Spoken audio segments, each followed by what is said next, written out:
أصحابك يا سيدي يا حبيب الله الصلاة والسلام عليك يا سيدي يا نور الله وعلى آلك وأصحابك يا سيدي يا رحمة للعالمين مولاي صل وسلم دائما أبدا على حبيبك خير الخلق كلهم۔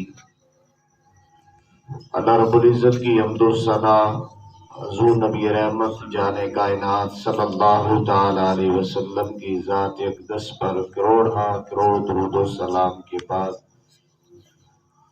اللہ رب العزت کے احسان سے حضور نبی رحمت صلی اللہ تعالی علیہ وسلم کی نگاہ رحمت سے آج ہم پھر درس بخاری کی اس روحانی اور بابرکت محفل پاک میں شریک ہیں اور اس اللہ کریم کی بارگاہ اقدس میں کلمات شکر ادا کرتے ہیں کہ اللہ کریم نے اس دنیا کی مصروفیات سے ہمیں کھینچ کر اپنے دروازے پہ بٹھایا اور پھر ہمیں حضور نبی رحمت صلی اللہ تعالی علیہ وسلم کی سنتیں، آپ کی سیرت، آپ کا کردار اور آپ کا طریقہ سیکھنے کے موقع ہمیں عطا فرمائے۔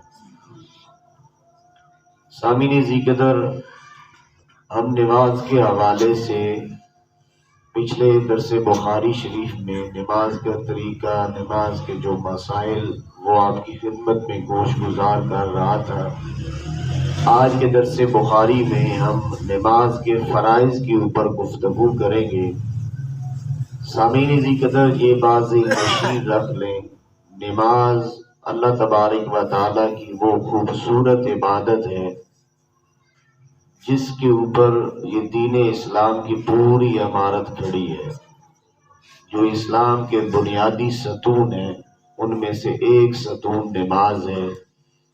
نماز اسلام اور کفر کے درمیان فرق کرنے والی چیز ہے۔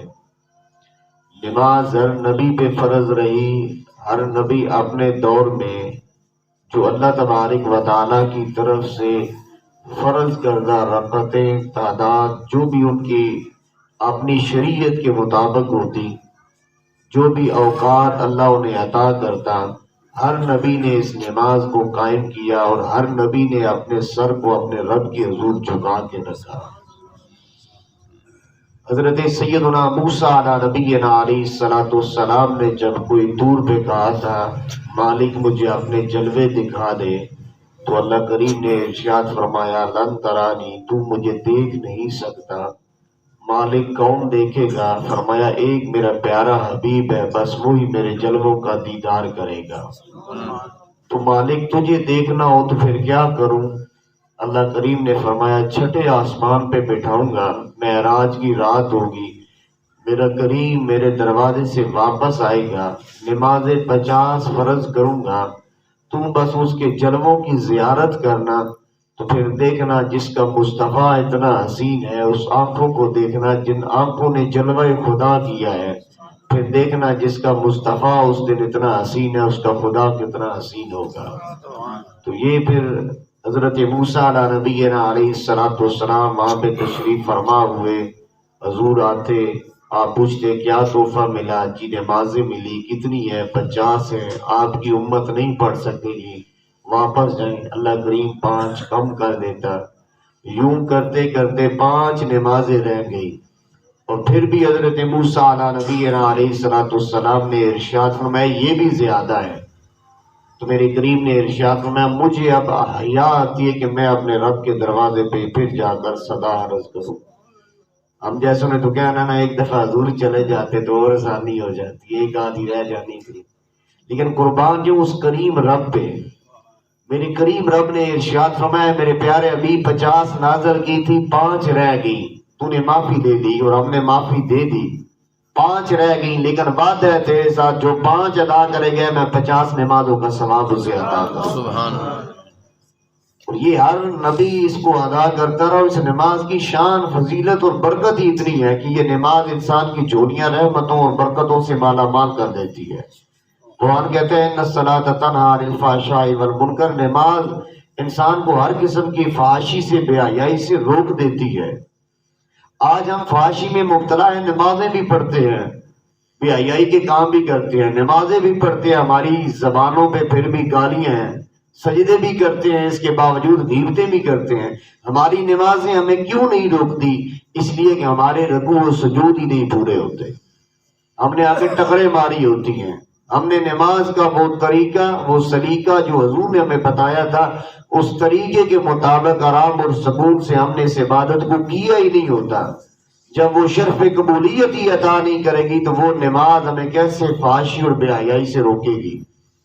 قربان جو حضرت نوح علیہ نبینا علیہ الصلوۃ والسلام کا زمانہ تھا، طوفان نوح آنے لگا تو اللہ نے حکم دیا جناب نوح کو سب کو ساتھ لے لیں، اہل ایمان والوں کو بیڑے پہ سوار کریں۔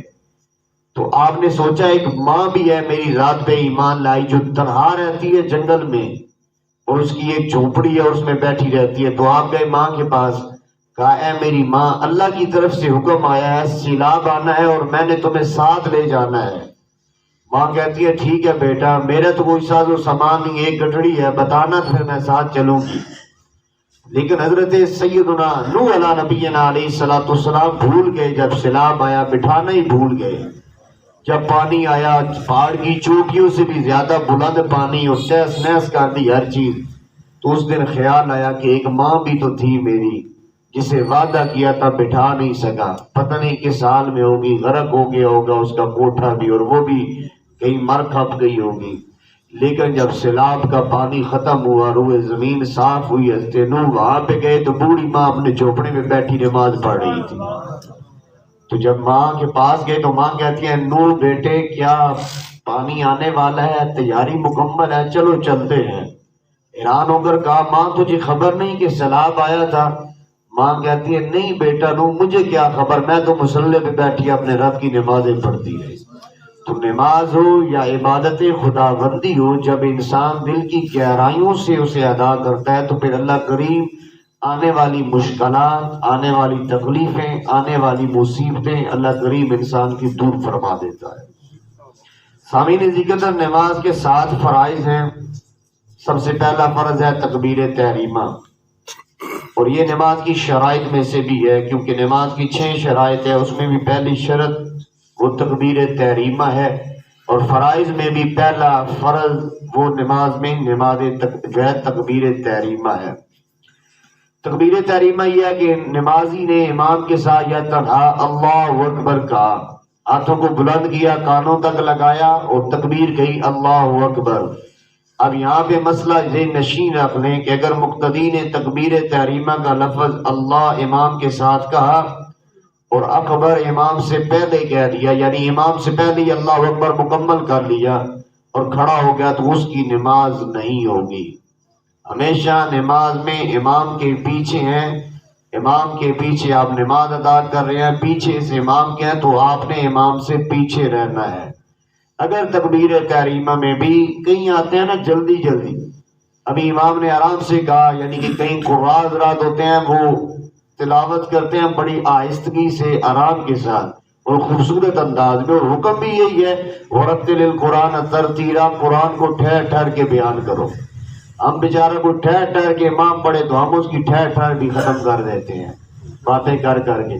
تو اگر امام نے آہستہ تلاوت کی اللہ اکبر اور کسی نے جلدی میں کیا کیا اللہ اکبر، اپنی زبان میں اپنے دل میں اس نے جو تکبیر تحریمہ کہی، اس نے امام سے پہلے اپنی تکبیر تحریمہ مکمل کر دی تو اس کی نماز ہی نہیں ہوگی۔ امام کو رکوع میں کسی نے پایا اور تکبیر تحریمہ کہتا ہوا رکوع میں گیا، یہ مسئلہ ذہن نشین اپنے بعد وضو کر کے دوڑ کے آتے ہیں جب امام رکوع میں ہوتا ہے، اور امام رکوع میں اس نے تکبیر تحریمہ کہی اور سیدھا نیچے رکوع میں چلا گیا تو اس کی نماز نہیں ہوگی۔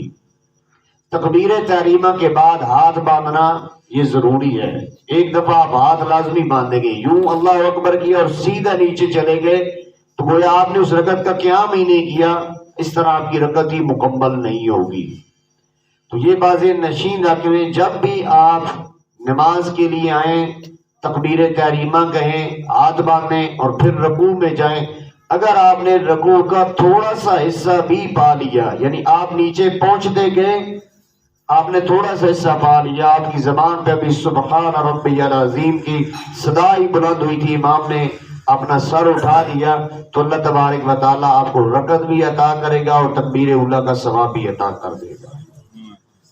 جو شخص تکبیر تحریمہ پہ قادر نہ ہو، یعنی گنگا ہے، زبان بند ہو گئی، یا کوئی بیماری ہے جس کی وجہ سے زبان سے بول نہیں سکتا، تو اس کے لیے دل کا ارادہ کافی ہے، لیکن باقی اعضاء کے لیے جو صحیح تندرست ہو وہ اپنی زبان سے تکبیر تحریمہ کہے گا۔ صرف دل کا ارادہ اس میں نہیں ہوگا، بلکہ اپنی زبان آپ کی اپنے ہونٹوں کے درمیان آپ کے منہ میں ہلنی چاہیے اور آپ کی زبان کہنی چاہیے اللہ اکبر، اور وہ صدا آپ خود سن رہے ہوں کہ میری زبان نے اللہ اکبر کہا ہے۔ اب یہ بات بھی ذہن نشین رکھ لیں، بعض آباد اللہ اکبر کو عجیب انداز میں پڑھتے ہیں، لفظ اللہ کو اللہ پڑھ دیا، اللہ اکبر کو جب اکبر کہا تو اس کو کھینچ کے اکبر کا، اور بعض لوگ اکبار کہہ دیتے ہیں۔ یوں اگر آپ نے کسی ایک لفظ کی ادائیگی بھی غلط کر دی تو آپ کی نماز فاسد ہو جائے گی، آپ کی نماز ہی نہیں ہوگی۔ اور یہاں پر یہ مسئلہ بھی ذہن نشین رکھ لیں، بعض اوقات کہیں پہ نماز کا اجتماع ہو یا عیدین کا اجتماع ہو، بندے زیادہ ہوں، یا اکثر جنازے کے اوپر ہوتا ہے کہ جنازہ بڑا ہے، سپیکر نہیں لگا ہوا، تو بعد مکبر بن جاتے ہیں، درمیان میں کھڑے ہو کے جی میں کہہ دوں گا جی اللہ اکبر، اور وہ اللہ اکبر اگر انہوں نے غلط الفاظ ادا کیے اس مکبر نے، اس کی اپنی بھی جماعت فاسد ہو جائے گی، اور جنہوں نے اس کی صدا پہ اپنی نماز مکمل کی ان کی نماز بھی نہیں ہوگی۔ اس لیے یہ بات نشین رکھ لیں کہ جب بھی آپ نے تکبیرات کہنی ہے، یا آپ نے فاتحہ پڑھنی ہے، یا آپ نے سورت پڑھنی ہے، تو عذرائے کرم یہ پہلے اپنے کسی استاد سے، اپنے کسی قاری صاحبان سے، اپنے کسی بھی مہربان سے بیٹھ کے اس کے تلفظات کو سیکھ لیں۔ شریعت میں شرم نہیں ہے، ہمیں شرم آتا ہے استادوں سے مسئلہ پوچھتے ہوئے، قرآن کی آیات پڑھتے ہوئے ہم لوگ کہتے ہیں کہ پتہ نہیں دنیا کیا کہے گی، بابا ہو گیا ہوں قرآن پڑھنا یاد آیا۔ دنیا کو چھوڑیں، دنیا تو کسی حال میں بھی جینا نہیں جینے نہیں دیتی۔ آپ نے اپنے من کو راضی رکھنا ہے، آپ نے اپنے رب کو راضی کرنا ہے، دنیا کو نہ دیکھے، دنیا کسی حال میں بھی آپ کو نہیں چھوڑے گی، بے شک آپ آزما لیں، آپ بس یہ نیت رکھیں کہ میرا رب راضی رہے، میرا من راضی ہو، میرا رب خوش ہو جائے۔ حضور نبی رحمت صلی اللہ تعالی علیہ وسلم نے جب اعلان نبوت فرمایا تھا کہ تو کون سے صحابہ سارے نئے سرے سے پیدا ہوئے تھے، چھوٹے تھے؟ نہیں، کہیں جوان تھے، کہیں بڑھاپے کے عالم میں تھے، کہیں چارپائیوں پہ بیمار پڑے تھے، لیکن جب کلمہ پڑھ لیا تو پھر رات دن حضور کی سنتے سیکھتے رہے، فرض سیکھتے رہے، ایک ایک بات حضور کی بارگاہ میں عرض کرتے رہے، ساری ساری رات قرآن یاد کرتے، اور بڑھاپے کے عالم میں مصلوں پہ حافظ مان کے مصلوں پہ حضور کا قرآن سناتے رہے۔ لیکن آج ہمیں ایک سورت سیکھنی ہو تو ہمیں شرم آتی ہے، تو شریعت مطہرہ کے میں شرم نہیں ہے، قرآن سیکھنے میں کوئی شرم نہیں ہے، قرآن کے احکامات سیکھنے میں کوئی شرم نہیں ہے۔ آپ ایک دفعہ الحمد شریف، ایک دفعہ نماز، بازار سے نماز مل جاتی ہے 10-20 روپے کی، لے لیں، آپ اپنے استادوں کے پاس بیٹھ کر اس نماز کو ایک دفعہ سنا دیں، تاکہ کہیں کوئی شد مد، کوئی زیر زبر کی غلطی ہے آپ کے قاری صاحبان درست کروا دیں، تاکہ درست حالت میں آپ نمازیں پڑھیں اور آپ کی نماز اللہ کی بارگاہ میں شرف قبولیت عطا کرے۔ دوسرا رکن ہے جو فرض ہے نماز کے اندر، وہ ہے قیام۔ قیام کا مطلب ہے سیدھا کھڑا ہونا، سیدھا کھڑا ہونا حالت قیام میں یہ فرض ہے، اور قیام میں اتنی دیر تک کھڑا ہونا جتنی دیر تک قرات کی جاتی ہے، الحمد پڑھی جاتی ہے، سورت پڑھی جاتی ہے، اتنی دیر تک کھڑا ہونا یہ فرض ہے۔ 3 آیات بینات کے برابر یہ کھڑا ہونا مقدار یہ فرض ہے۔ سنت جتنا مرضی آپ قرآن پڑھتے رہیں، یعنی حضور نبی رحمت صلی اللہ علیہ وسلم کی سنت ہے کہ میرے کریم نے سورۃ بقرہ بھی مکمل پڑھی، بعد اوقات حضور نے 4 سپارے وہ مکمل کیے، اصحاب رسول نے آدھا قرآن کھڑے ہو کے جو ہے وہ پڑھ دیا، اولیاء امت کو دیکھ لیں انہوں نے ایک ایک رکعت میں پورا قرآن مصلی پہ کھڑے ہو کے پڑھ دیا، یہ سنت مبارکہ ہے۔ فرض 3 آیات بینات کی مقدار وہ پڑھنا اب جو ہے قیام میں وہ انسان کے اوپر فرض ہوتا ہے۔ اب اس میں ایک بات نشین رکھ لیں، فرض ہوں یا وتر ہوں یا عیدین کی نماز ہو یا فجر کی سنتیں ہوں، ان میں قیام کرنا یہ فرض ہے، اور ان قیاموں میں بلا عذر بیٹھ کے کوئی بھی شخص نماز نہیں پڑھ سکتا۔ یہ باتیں نشین رکھ لیں۔ کھڑے ہونے کا مطلب یہ ہے، میں یہ سمجھا دیتا ہوں مسئلہ، کھڑے ہونے سے محض کچھ تکلیف ہونا عذر نہیں ہے، بلکہ قیام اس وقت ساقط ہوگا کہ کھڑے نہیں ہو سکتے، اتنی تکلیف ہے کہ آپ سے کھڑا ہونا برداشت ہی نہیں ہو رہا، یا آپ جو ہے سجدے میں جائیں تو تکلیف ہوتی ہے، یا کوئی زخم ہے تو رسنے لگ جاتا ہے، یا آپ کے کمر میں آج کل موروں کا مسئلہ ہے تو اس کی وجہ سے آپ سجدہ نہیں کر سکتے، کھڑا نہیں ہو سکتے، تو اس صورت میں پھر بیٹھ کے نماز پڑھنے کا حکم ہے۔ اور یہاں پہ شریعت یہ کہتی ہے کہ اگر آپ آسا کے سہارے پہ کھڑا ہو سکتے ہیں، دیوار کی ٹیک لگا کے کھڑے ہو سکتے ہیں، یا آپ کا خادم پیچھے سے آپ کو ٹیک دے کے کھڑا کر سکتا ہے، تو اس صورت میں قیام کرنا آپ پہ، کھڑے ہو کے نماز پڑھنا یہ فرض ہے۔ ہمارے یہاں اکثریت یہ ہے، ہمیں ذرا سی بیماری آ جائے ہم بیٹھ کے نماز پڑھ لیتے ہیں، اور اکثر ہمارے نمازی جو بیٹھ کے نماز پڑھتے ہیں گھر سے چل کے آ جائیں گے درست حالت میں، کھڑے ہو کے باتیں بھی کر لیں گے، علیک سلیک سلام دعا بھی ہو جائے گا، لیکن نماز بیٹھ کے پڑھنی ہے۔ تو یہاں پر یہ بات ذہن نشین رکھ لیں، یہ بار شریعت کا مسئلہ ہے، اور یہ اعلیٰ حضرت کا ایک فتویٰ بھی ہے فتاوی رضویہ میں، کہ بعض لوگ معمولی سی تکلیف یا زخم کی وجہ سے بیٹھ کے نمازیں پڑھتے ہیں، وہ اس شرعی حکم پہ نوٹ فرما لیں کہ اگر انہوں نے کھڑے ہونے کی طاقت تھی، قیام انہوں نے نہیں کیا، نماز کا فرض پورا نہیں کیا، بیٹھ کے نمازیں پڑھی، تو وہ نمازیں انہیں دوبارہ لوٹانی پڑے گی، جتنی نمازیں بیٹھ کے پڑھی وہ دوبارہ اعادہ کرنا پڑے گا۔ اسی طرح وہ شخص جو قیام تو کر سکتا تھا، شدید بیماری میں تھوڑی دیر کھڑا ہو سکتا تھا، یا لاٹھی کے سہارے کھڑا ہو سکتا تھا، یا دیوار کے سہارے کھڑا ہو سکتا تھا، لیکن اس نے بھی بیٹھ کے نمازیں پڑھی، تو اس پہ بھی نمازیں لوٹانا یہ فرض ہوگا۔ یہ مسئلہ ذہن نشین رکھنے ہمیشہ کے لیے۔ اگر کوئی تکلیف اتنی شدید ہے کہ آپ کھڑے نہیں ہو سکتے، تو اس صورت میں حکم یہ ہے کہ آپ اتنی دیر کھڑے ہو سکتے ہیں کہ آپ تکبیر تحریمہ کہہ سکتے ہیں، تو پھر آپ تکبیر تحریمہ کھڑی ہو کے پڑھیں، اور اس کا بہترین طریقہ یہ ہے کرسی آپ پیچھے رکھیں، آپ قیام کریں، تکبیر تحریمہ کہیں، اللہ اکبر۔ زیادہ تکلیف ہے، جہاں پہ تکلیف اب بڑھ گئی وہیں پہ آپ بیٹھ جائیں۔ آپ سجدہ نہیں کر سکتے، دوسرے جو ہے اراکین ادا نہیں کر سکتے، تو آپ جو قیام فرض ہے نماز میں وہ کھڑے ہو کر ادا کریں، باقی آپ کرسی پہ بیٹھ جائیں، اور باقی نماز کرسی پہ بیٹھ کے آپ مکمل کر لیں۔ سامعین عزیز قدر، کھڑے ہو کر پڑھنے کی قدرت ہو، پھر بھی بیٹھ کر نفل پڑھ سکتے ہیں، نفل کی اجازت ہے، کیونکہ نفل جو ہے وہ حضور نبی رحمت صلی اللہ علیہ وسلم نے بیٹھ کے بھی ادا کی ہیں، لیکن کھڑے ہو کر ادا کرنا یہ افضل ہے۔ کھڑے ہو کر نفل ادا کرنے میں ثواب 2 گنا ہے۔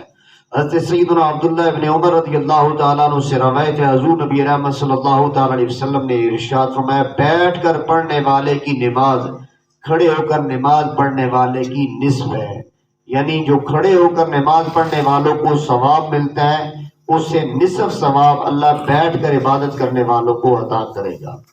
تو یہاں پر اللہ حضرت علیہ رحمہ ارشاد فرماتے ہیں کہ آج کل یہ رواج پڑ گیا کہ نفل بیٹھ کر پڑھنے چاہیے۔ آپ فرماتے ہیں یہ لوگوں نے رواج بنا لیا، لیکن یہ رواج نہیں ہے۔ بہتر یہ ہے کہ اگر اللہ نے آپ کو صحت دی ہے، جسم میں طاقت ہے، تو آپ نوافل بھی کھڑے ہو کر ادا کریں، اللہ کریم آپ کو اس سے زیادہ اجر اور ثواب عطا فرمائے گا۔ اب تیسرا جو فرض ہے وہ ہے نماز میں قرات کرنا۔ قرات کا مطلب یہ ہے کہ آپ جو فاتحہ پڑھیں گے، سورت پڑھیں گے، اس کو اچھے طریقے سے مخارج کے ساتھ آپ ادا کریں، اور قرات اتنی جو ہے آواز میں ہونی چاہیے کہ آپ کو خود پتہ چل رہا ہو کہ میں کیا قرات کر رہا ہوں۔ آپ کی زبان ہلنی چاہیے، ہونٹ ہل رہے ہوں، صرف آپ کو پتہ ہو، آپ خود سماعت کر رہے ہوں، لیکن آپ کا منہ بند ہے، زبان ہل ہی نہیں رہے، آپ یہ سمجھیں کہ میں دل میں پڑھ رہا ہوں، تو پھر آپ کی نماز ہی نہیں ہوگی۔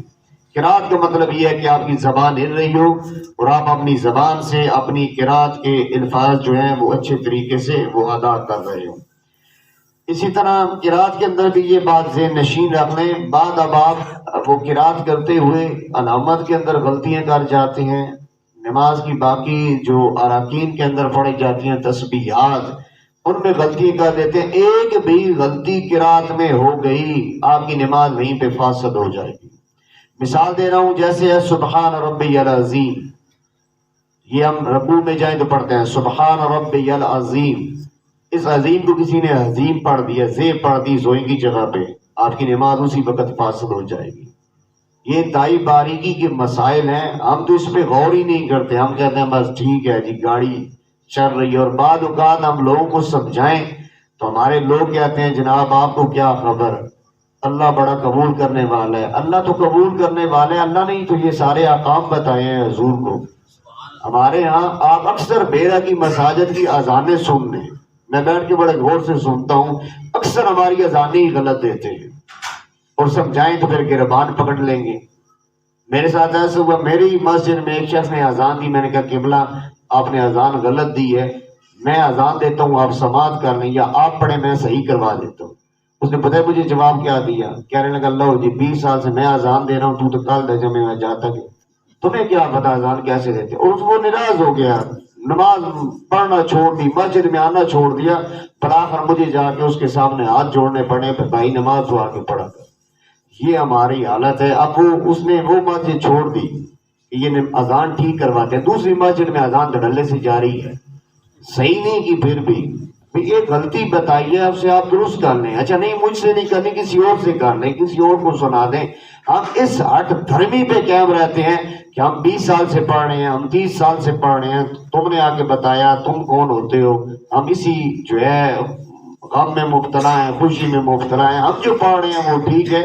سامعین ذکر، قرآن حدیث جہاں پر بھی کوئی غلطی بتائے سر جھکا کے سننی چاہیے، اس پہ غور کرنا چاہیے، اس کو تسلیم کرنا چاہیے، اس پہ ہر دھرمی کا مظاہرہ نہیں کرنا چاہیے. بڑے بڑے شیخ الحدیثوں کو بھی غلطی لگ جاتی ہے، اور بڑے بڑے حافظوں کو بھی مصلوں پہ غلطی لگ جاتی ہے. انسان خطا کا پتلا ہے، کسی مقام پہ بھی غلطی لگ جائے تو انسان کو فوراً اپنی غلطی کا اعادہ کرنا چاہیے. اعلیٰ حضرت علیہ رحمہ فتاوی رضویہ میں ارشاد فرماتے ہیں کہ جب انسان کے حروف کی ادائیگی ٹھیک نہیں ہو اور انسان کو پتہ چلے کہ قرات نماز میں فرض ہے، یہ مسئلہ سن لیا، اس کے بعد اس کے اوپر فرض ہے کہ اپنی قرات کو درست کرے، استاد کے پاس مشق کرے. جتنے دن وہ مشق کرے گا اتنے دن وہ معذور شمار ہوگا. معذور کا مطلب یہ ہے کہ اس پہ کوئی گناہ نہیں ہوگا، اللہ اس کی نماز قبول کر لے گا. لیکن اسے کوشش کرنی ہوگی جتنا جلدی ہو سکے اپنی قرات کو درست کرے اور اپنی نماز کو اچھی طریقے سے ادا کرے. اس لیے میں پھر گزارش کر رہا ہوں، نماز ایک لے لیں، اپنے استادوں کے پاس بیٹھ کے اسے دہرا لیں. ایک الحمد آپ کو 2 صورتیں آتی ہیں، 3 آتی ہیں، انہیں اچھے طریقے سے کسی بھی استاد کے پاس بیٹھ کے ان کے مخارج ٹھیک کر لیں تاکہ درست قرات کرنے کے ساتھ آپ اپنی نماز ادا کریں اور اللہ کریم آپ کی اس نماز کو شرف قبولیت عطا فرمائے. اس کے بعد چوتھا رکن ہے رکوع کرنا. رکوع کا مطلب یہ ہے کہ اتنا جھکا انسان گھٹنوں تک انسان کے ہاتھ پہنچ جائے اور انسان کی جو ہے وہ کمر بالکل وہ پیٹھ سیدھی رہے. یہاں پر حضور نبی رحمت صلی اللہ تعالی علیہ وسلم نے ارشاد فرمایا اللہ نماز میں اس بندے کی طرف نگاہ رحمت نہیں کرتا جس بندے کے رکوع اور سجود میں پیٹھ ہی سیدھی نہیں ہوتی. میں نے اس دن بھی پہلے آپ کو نماز کے طریقے میں بیان کیا تھا کہ رکوع میں جائیں تب بھی آپ کی پیٹھ بالکل سیدھی ہونی چاہیے. یہ نہیں کہ ایسے بندہ ڈھیلا ہو، آپ کی گردن کہیں پہ ہو، سجدے میں ہو تو ڈھیلا سجدہ ہو، یا عورتوں جیسا سجدہ ہو زمین کے ساتھ بچھ کے بندہ دے رہا ہو. نہیں، یہاں اس فرمان کو آپ سن لیں، امام احمد بن حنبل رضی اللہ تعالیٰ عنہ راوی ہیں، اللہ نگاہ رحمت ہی نہیں اس نمازی پہ کرتا جس کی رکوع اور سجود میں اس کی پیٹھ ہی بالکل سیدھی نہیں رہتی، جس کا وجود ہی سیدھا نہیں ہے. اللہ رب العزت نگاہ رحمت ہی نہیں کرے گا. جب وہ نگاہ رحمت ہی نہیں کرے گا تو پھر کہاں سے ہماری نمازیں اللہ کی بارگاہ میں شرف قبولیت عطا فرمائیں گی. پانچواں جہاں پہ ہے جیس سجدہ. حضور نبی رحمت صلی اللہ علیہ وسلم نے ارشاد فرمایا مجھے حکم ہے 7 ہڈیوں پہ سجدہ کرنا. یہ حضور نبی رحمت صلی اللہ علیہ وسلم کا فرمان ہے. منہ، دونوں ہاتھ، دونوں گھٹنے اور دونوں پاؤں کے پنجے، ان کے اوپر سجدہ کرنا. یہ حضور نبی رحمت صلی اللہ علیہ وسلم نے ارشاد فرمایا کہ یہ مجھے رب کا حکم ہے، اور یہ بھی حکم ہے کہ جب میں سجدے میں جاؤں نہ بال سمیٹوں نہ اپنے کپڑے سمیٹوں. ہمارے یہاں کیا ہے، میں نے سجدے میں اس دن بھی بتایا تھا کہ جب سجدے میں جائیں سب سے پہلے آپ کے گھٹنے نیچے لگنے چاہیے، پھر آپ کے ہاتھ نیچے لگنے چاہیے، پھر آپ کا ناک لگنا چاہیے، پھر آپ کا سر لگنا چاہیے۔ جب سجدے سے سر اٹھائیں تو پہلے سر اٹھنا چاہیے، پھر ناک اٹھنا چاہیے، پھر آپ کا ہاتھ اٹھنا چاہیے، پھر آپ کو اوپر بیٹھنا ہے۔ ہمارے یہاں ہم یہاں سے اوپر سے آتے ہیں گھسیٹ کے یوں بچوں کی طرح، بعد اوقات ہم اس طرح بھی سجدے کرتے ہیں، تو یہ طریقہ درست نہیں ہے، یہ نماز میں جائز نہیں ہے۔ سجدہ کرنا ہے تو ایسا انداز میں، خوبصورت انداز میں آپ اپنے رب کے جو ہے بارگاہ میں جھک جائیں۔ اور حضور نے ارشاد فرمایا کہ مجھے حکم ہے کہ نہ تو میں اپنے بال سمیٹوں اور نہ مجھے حکم ہے کہ میں اپنے کپڑے سمیٹوں۔ یہ کیوں کہا گیا؟ اس دور میں لوگ تہمت باندھتے تھے یا کھلے کپڑے ہوتے تھے تو پھر لوگ سمیٹنے لگ جاتے، تو حضور نے منع فرما دیا ہے سجدے میں جانا ہے تو پھر بس سجدہ ہی کرنا ہے، پھر خیال کپڑوں کا نہیں ہونا چاہیے، یا بال میرے بکھر رہے ہیں، ادھر جا رہے ہیں، سجدے میں گئے ہیں، لمبے بال ہیں آگے آ رہے ہیں، حضور نے فرمایا اسے چھوڑ دو۔ ہمارے یہاں کیا ہے کہ ٹوپی گر گئی، ٹوپی کی طرف خیال ہے، بال آگے پیچھے ہو گئے تو بال کو سنوارنے لگ گئے۔ اور اکثر اوقات گرمیوں میں آپ دیکھیں تو ہمارے یہاں خیر سے کلف لگی کپڑے پہنتے ہیں کاٹن خیر سے، اور جب اکثر نمازی جاتے ہیں رکوع سجدے میں واپسی آئیں گے تو پہلے ہاتھ پیچھے کر کے قمیض اوپر کریں گے، چل پیچھے ہو جا کہیں تو نہ ٹیڑھی ہو جائے۔ ہم نماز میں یہی خیال رکھتے ہیں کپڑا نہ ٹیڑھا ہو جائے، سلوٹیں نہ پڑ جائیں، تو ایسی نمازوں کو اللہ کریم کی بارگاہ میں اس کو کوئی ضرورت نہیں۔ وہ کہتا ہے تو اپنی سلوٹیں سیدھی کر جو تیرے دل کی اندر ہیں، تیرے من کی سلوٹیں سیدھی ہو گئی تو اللہ تیرے کپڑوں کی سلوٹوں کو ویسے ہی سیدھا کر دے گا۔ آپ جسم پہ جتنا خوبصورت کپڑا پہن لیں، آپ کا من گندا ہے تو خوبصورت کپڑے کا کوئی فائدہ نہیں۔ آپ کا من اجلا ہے، صاف ہے، پاکیز ہے، آپ کے جسم پہ ایک ادنا سا کپڑا بھی ہے تو اللہ آپ کی سیرت اور کردار خوبصورت ہے تو اللہ اس چھوٹے سے معمولی کپڑے سے بھی آپ کے کردار کی برکت سے اس کو اجلا اور پاکیزہ کر دے گا۔ ایک بندہ ہے وہ گالیاں دیتا ہے، شراب پیتا ہے، محلے والوں کو تنگ کرتا ہے، وہ 10,000 کا سوٹ پہن کے باہر آ کے بیٹھ جائے، کھڑا ہو جائے تو اس کا 10,000 کا سوٹ کیا فائدہ دے گا؟ کچھ بھی نہیں۔ وہ جتنا مرضی بن ٹھن کے بیٹھ رہے، لوگوں کو یہی پتا ہے کہ بد کردارہ ہے، گالیاں دیتا ہے، اس کی کسی کے ساتھ بنتی نہیں۔ اگر ایک شخص اس کا کردار اچھا ہے، خوبصورت ہے، اس کا حسن اخلاق اچھا ہے، معمولی سا سوٹ بھی پہن کے آ جائے تو لوگ اسے بھی سلوٹ ماریں گے، لوگ اس کے سامنے بھی سر جھکائیں گے، لوگ ادب سے اس کے بھی ہاتھ چومیں گے، اس کو بھی ادب سے سلام دیں گے، اس کو واہ واہ کہیں گے، سبحان اللہ کہیں گے۔ اس وقت لوگوں کا دھیان اس کے سوٹ پہ نہیں ہوگا، اس کے کردار کے اوپر جائے گا۔ تو اس لیے بزرگان دین ارشاد فرماتے ہیں اپنے من کو اجلا رکھو، اپنے اندر کو صاف رکھو، جتنا اندر صاف ہوگا اتنا ہی اللہ تبارک و تعالیٰ اپنی برکات کا نزول کرے گا۔ ہر رکعت میں 2 سجدے کرنا یہ فرض ہے، سجدے میں پیشانی کا جمنا یہ ضروری ہے۔ جمنے کا مطلب یہ ہے کہ زمین کی سختی محسوس ہو، صحیح طریقے سے ماتھا جم جائے، اگر ماتھا نہیں جمے گا تو سجدہ نہیں ہوگا۔ کسی نرم چیز کے اوپر انسان نے سجدہ کیا، مثلا روئی پڑی ہے، انتہائی نرم قالین ہے، نیچے بھی فوم لگا ہے، اوپر انتہائی موٹی اور نرم قالین ہے، کہ انسان سجدہ کرے تو انسان کا ماتھا صحیح دب نہ سکے، تو اس صورت میں اس کے اوپر پھر سجدہ نہیں ہوگا۔ اسی طرح جب انسان سجدہ کرے تو پیشانی کے ساتھ ساتھ ناک کی ہڈی کا دبنا بھی اور زمین پہ لگنا بھی یہ بھی فرض عین ہے۔ بعض لوگ سجدہ کرتے ہیں تو ناک کی نوک اوپر اٹھی ہوتی ہے، اس میں فیصلہ ہوتا ہے زمین کے درمیان، لگتی ہی نہیں ہے، تو اس صورت میں نماز مکروہ تحریمی ہو جائے گی، اس نماز کا دوبارہ اعادہ کرنا یہ انسان کے اوپر ضروری ہوگا۔ کسی ایسی چیز پہ جو کمانی دار ہو، جس میں سپرنگ وغیرہ ہو، انسان کا سر صحیح جم نہ سکے تو اس صورت میں اس پہ سجدہ وہ کرنا شرعاً جائز ہی نہیں ہوگا، اور اس کو جو ہے وہ نماز کو دوبارہ لٹانا پڑے گا۔ اسی طرح ہمارے ہاں گھروں میں کارپٹ وغیرہ پڑے ہوتے ہیں، یاد رکھیں اگر تو کارپٹ آپ کو کامل یقین ہے پاک ہے تو پھر آپ اس پہ نماز پڑھیں۔ اکثر اوقات گھروں میں جوتے بھی لے کے چلتے رہتے ہیں، بچے پاخانہ کر دیتے ہیں، الٹیاں کر دیتے ہیں، ہم اسی کو پتہ ہی نہیں خشک ہو گئے، پتہ ہی نہیں کہاں پہ پیشاب کیا تھا، لوگ اسی پہ نمازیں پڑھتے رہتے ہیں۔ تو یاد رکھیں گھر میں ایک حصہ مختص کریں جہاں پہ فقط آپ کی یا نماز بچھی ہو، ایک کونا اپنے گھر میں لازمی مختص کریں جو فقط اللہ اور اس کے رسول کے دروازے پہ حاضری دینے والا ہو، جہاں پہ بچوں کی انٹرسٹ نہ ہو۔ اگر کوئی آپ کی کارپیٹ یا ایسی چیز جس پہ آپ نے سجدہ کرنا ہے وہ ناپاک ہو گئی، اس کا پاک کرنے کا طریقہ یہ نہیں کہ صرف پانی کے چھینٹے مار دیں یا ایک دفعہ اسے دھو دیں. طریقہ یہ ہے ایک دفعہ دھوئیں اور اس کو لٹکا دیں، اس کا پانی سارا نچڑ جائے. جب پانی نچڑ کے ختم ہو جائے گا پھر دوسری مرتبہ اسے کھنگالیں، پھر لٹکا دیں، پھر اس کا پانی نچڑ جائے، پھر تیسری مرتبہ پھر دھوئیں، پھر اس کو لٹکا دیں. اب جب وہ سوکھے گی تو پھر وہ پاک ہو جائے گی.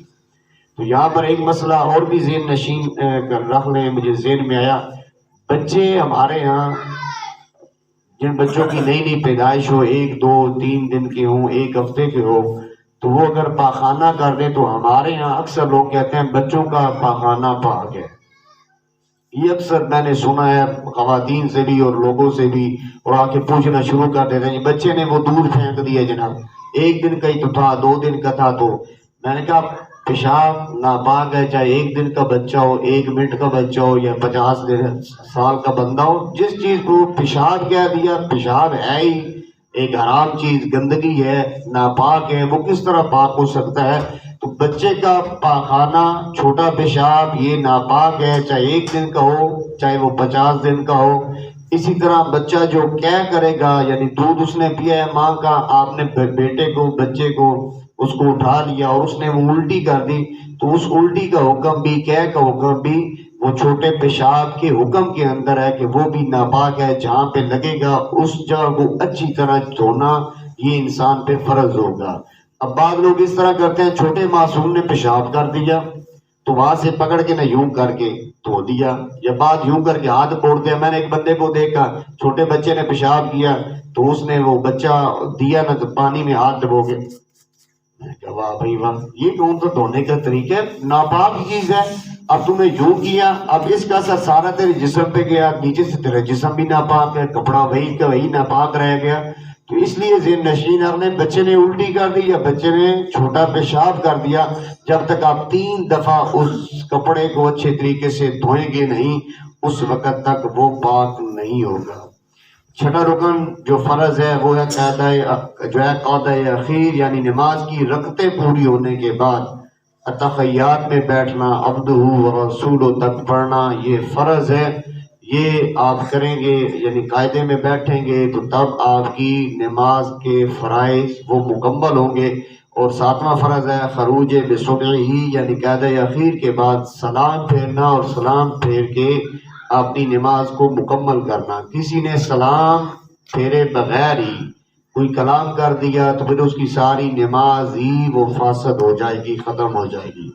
اس لیے نماز سے نکلنا یعنی خروج بسبعہ، نماز سے خارج ہونے کا طریقہ وہ سلام ہے کہ آپ السلام علیکم ورحمۃ اللہ، السلام علیکم ورحمۃ اللہ کہہ کے آپ اپنی نماز سے باہر نکل آئیں. یوں یہ 7 فرائض کے ساتھ آپ کی نماز مکمل ہوگی. ایک فرض بھی آپ نے چھوڑ دیا اور اس میں ذرا سی بھی کمی رہ گئی تو آپ کی نماز نہیں ہوگی اور آپ کی نماز کو اٹھا کے آپ کے منہ پہ مانا جائے گا. اس لیے حضرت سیدنا عمر فاروق رضی اللہ تعالیٰ عنہ روایت فرماتے ہیں بعض نمازیں ایسی ہوتی ہیں جو پڑھتے جائیں تو اللہ کے فرشتے لے کر بارگاہ رب ذوالجلال میں پیش کر دیتے ہیں. بعض نمازیں ایسی ہوتی ہیں کہ پڑھنے والا پڑھتا ہے تو فرشتے لپیٹتے رہتے ہیں، جب پڑھ لے تو اٹھا کے اس کے منہ پہ ماری جاتی ہے. وہ نمازیں ہم جیسوں کی ہیں جن کے پاس وقت نہیں صحیح سجدے کرنے کا، صحیح طریقے سے اپنی نماز کو ادا کرنے کا. نمازیں جن کی قبول ہوتی تھی اور اللہ کی رحمت کے دروازے کھلتے تھے وہ حضور کے اصحاب تھے، حضور کے وہ غلام تھے، حضور کے وہ ماننے والے تھے جنہوں نے زندگیاں حضور نبی رحمت صلی اللہ تعالی علیہ وسلم کے طریقوں کے مطابق گزاری. دعا ہے اللہ کریم ہمیں حضور نبی رحمت صلی اللہ تعالی علیہ وسلم کی سنتوں پہ، آپ کے طریقوں پہ، آپ کے بتائے ہوئے احکامات پہ اللہ کریم ہمیں عمل کرنے کی توفیق عطا فرمائے. یہ سلسلہ خیر جو شروع ہوا ہے اللہ کریم اس سے ہمیں بڑھ چڑھ کے سیکھنے کی اور اس پہ عمل کرنے کی اللہ سعادت نصیب فرمائے. یہ آپ کے لیے انتہائی نفع بخش ہوگا انشاءاللہ. آپ بیٹھ کے سوچیں گے کبھی تنہائیوں میں کہ ہم نے 20 سال گزارے، 30 سال گزارے، ہم نے یہ مسئلے نہیں سنے تھے، ہم نے ایسی چیز نہیں سیکھی تھی، آج ہمیں سیکھنا نصیب ہوئی. تو یہ بھی اللہ کا فضل ہے، اللہ کا احسان ہے انشاءاللہ ہم کوشش کریں گے نماز، روزہ، حج، زکوٰۃ، جو بھی چیزیں ہیں سیکھنے والی، ہم وہ ساری مل بیٹھ کے سیکھیں اور تہیہ کریں کہ ہم اپنی زندگی حضور نبی رحمت صلی اللہ تعالی وسلم کے طریقوں اور سنتوں کے مطابق انشاءاللہ گزاریں گے۔ اللہ کریم سب کا آنا، سب کا بیٹھنا، سب کا سیکھنا اور یہ تمام جو ہے آج کا یہ درس، اللہ کریم اس کو اپنی بارگاہ میں شرف قبولیت عطا فرمائے۔ آمین وآخر دعوانا الحمدللہ رب العالمین۔ صحیح